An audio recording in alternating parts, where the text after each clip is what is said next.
Hi viewers, VRX77. This is my YouTube channel. Please watch and subscribe. Press the bell icon to get more videos. నా content నచ్చినట్లయితే like చేయండి, మీ బంధుమిత్రులకు share చేయండి, గంట సింబల్ని నొక్కి పెట్టండి, నాకు సపోర్ట్ చేయండి. Today burning topic. South India లోపల Hyderabad one of the biggest సిటీగా రూపాంతరం చెందుతుంది. బహుళ అంతస్తుల భవనాలు విరివిగా కట్టడం జరుగుతుంది. ఫైనాన్షియల్ డిస్ట్రిక్ట్, కోకాపేట, కొల్లూరు ఇట్లాంటి ప్రాంతం లోపల ఇప్పటికే ఈ లోధ అపార్ట్మెంట్స్ అని ఈ మన బహుళంతస్తుల భవనాలు చాలా 70 అంతస్తులు, 65 అంతస్తులు, 67 అంతస్తుల నుంచి 80 అంతస్తుల వరకు కట్టడం జరుగుతుంది.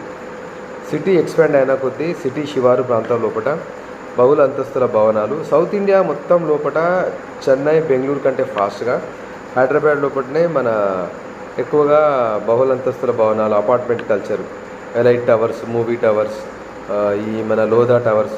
రీసెంట్గా ఇక్కడ ఫైనాన్షియల్ డిస్ట్రిక్ట్ లోపల నియోపోలిస్ దగ్గర 67 అంతస్తులే 6 టవర్స్ కూడా పర్మిషన్ ఇచ్చింది జిహెచ్ఎంసీ. అక్కడ వర్క్ కూడా స్టార్ట్ అయిపోయింది.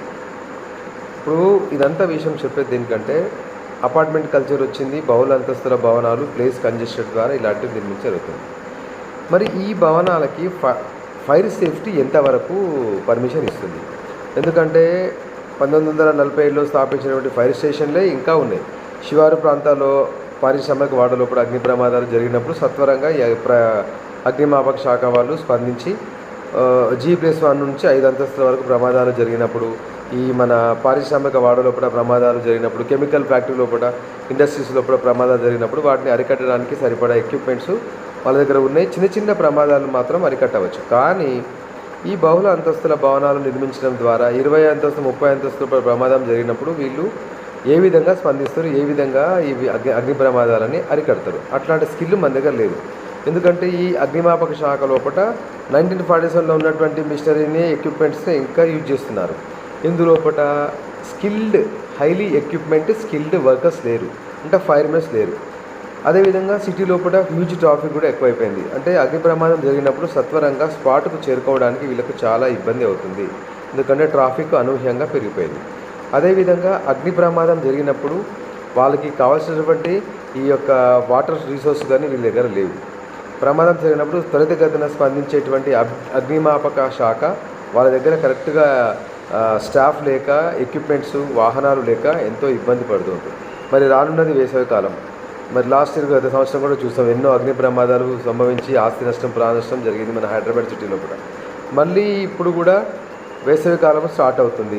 పారిశ్రామిక వాడలు చూసుకోవాలి, ఇటు కమర్షియల్, డొమెస్టిక్, ఇంకా హైదరాబాద్కి ఆనుకొని పెద్ద పెద్ద హోల్సేల్ మార్కెట్లు, కంజెస్టెడ్ ఏరియా లోపల బేగం బజార్ లాంటి ప్రాంతాలు ఉన్నాయి. ఇక్కడ అగ్ని ప్రమాదాలు జరిగినప్పుడు కోట్ల లోపల ఆస్తి నష్టం జరుగుతుంది, తద్వారా ప్రాణ నష్టం జరిగేటువంటి అవకాశం ఉంది. ప్రభుత్వం ఇప్పటికైనా స్పందించి ఎక్కువ ఈ యొక్క ఫైర్ సేఫ్టీ స్టేషన్లను ఏర్పాటు చేసి ప్రజలను అగ్ని ప్రమాదాల నుంచి వాళ్ళ యొక్క ఆస్తుల్ని, ప్రాణ నష్టాన్ని కాపాడాలని చెప్పేసి సిటీకి సరిపడా అగ్నిమాపక శాఖలను ఏర్పాటు చేయాలని చెప్పేసి. ఎందుకంటే సిటీ స్ప్రెడ్ అవుతూ ఉంది. 1.5 కోటి జనాభాకు చేరుకున్నటువంటి దానికి ఎన్ని ఏళ్ల మీద లెక్క పెట్టచ్చు అగ్నిమాపక కేంద్రాలు హైదరాబాద్ లోపల? శివారు ప్రాంతాల్లో కూడా లేవు, సిటీ సెంటర్లో కూడా లేవు. పైగా హైదరాబాద్లో ఉన్న ట్రాఫిక్ కూడా అక్కడ ఉన్నటువంటి యొక్క ప్రాంతం నుంచి ఈ యొక్క అగ్నిమాపక వాహనాలు వెళ్ళడం చాలా కష్టము, ఇబ్బంది. ఒకవేళ వెళ్ళినా కానీ అగ్నిమాపక యంత్రము లోపల నీళ్ళ యొక్క సామర్థ్యాన్ని దృష్టిలో ఉంచుకొని ఆ ప్రమాద తీవ్రతను బట్టి వాటర్ ట్యాంకర్ను జిహెచ్ఎంసీ ఏర్పాటు చేయాలి.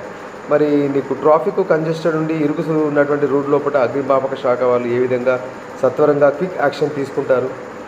దీనికి లేటెస్ట్ టెక్నాలజీని, అంటే డ్రోన్ టెక్నాలజీ లాంటివి వాడుకొని ఈ బహుళ అంతస్తుల భవనాల లోపల, డొమెస్టిక్ కమర్షియల్ ఏరియా లోపల అగ్ని ప్రమాదాలు జరిగినప్పుడు వాటిని సత్వరంగా నిర్మూలించడానికి అగ్నిమాపక శాఖను, ఈ ఫైర్ స్టేషన్స్ అన్ని ఎక్కువగా ఏర్పాటు చేసి అక్కడ ఉన్నటువంటి యొక్క ఎంప్లాయీస్కి స్కిల్ నేర్పించాలంటే షార్ట్ పీరియడ్ లోపల ఏ విధంగా ఫైర్ను ఆర్పివేయాలి అటువంటి కార్యక్రమాలు తరచుగా నిర్వహిస్తూ వారికి కూడా అవేర్నెస్ కార్యక్రమాలు చేస్తూ ప్రజలకు కూడా ఈ అవేర్నెస్ కల్పించాలని చెప్పేసి ఈ ప్రభుత్వాలు దీనికి పూనుకోవాలి.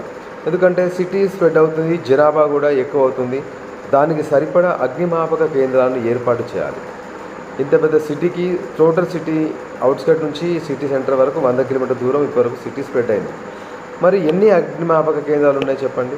వేళ్ళ మీద లెక్కబెట్టేటువంటి కేంద్రాలు మాత్రమే ఉన్నాయి. పాత బస్తీలో కానివ్వండి, ఇటు బేగం బజార్లో కానివ్వండి, అటు సికింద్రాబాద్లో జంట నగరాల్లో చాలా అతి కొద్దిగా ఉన్నాయి.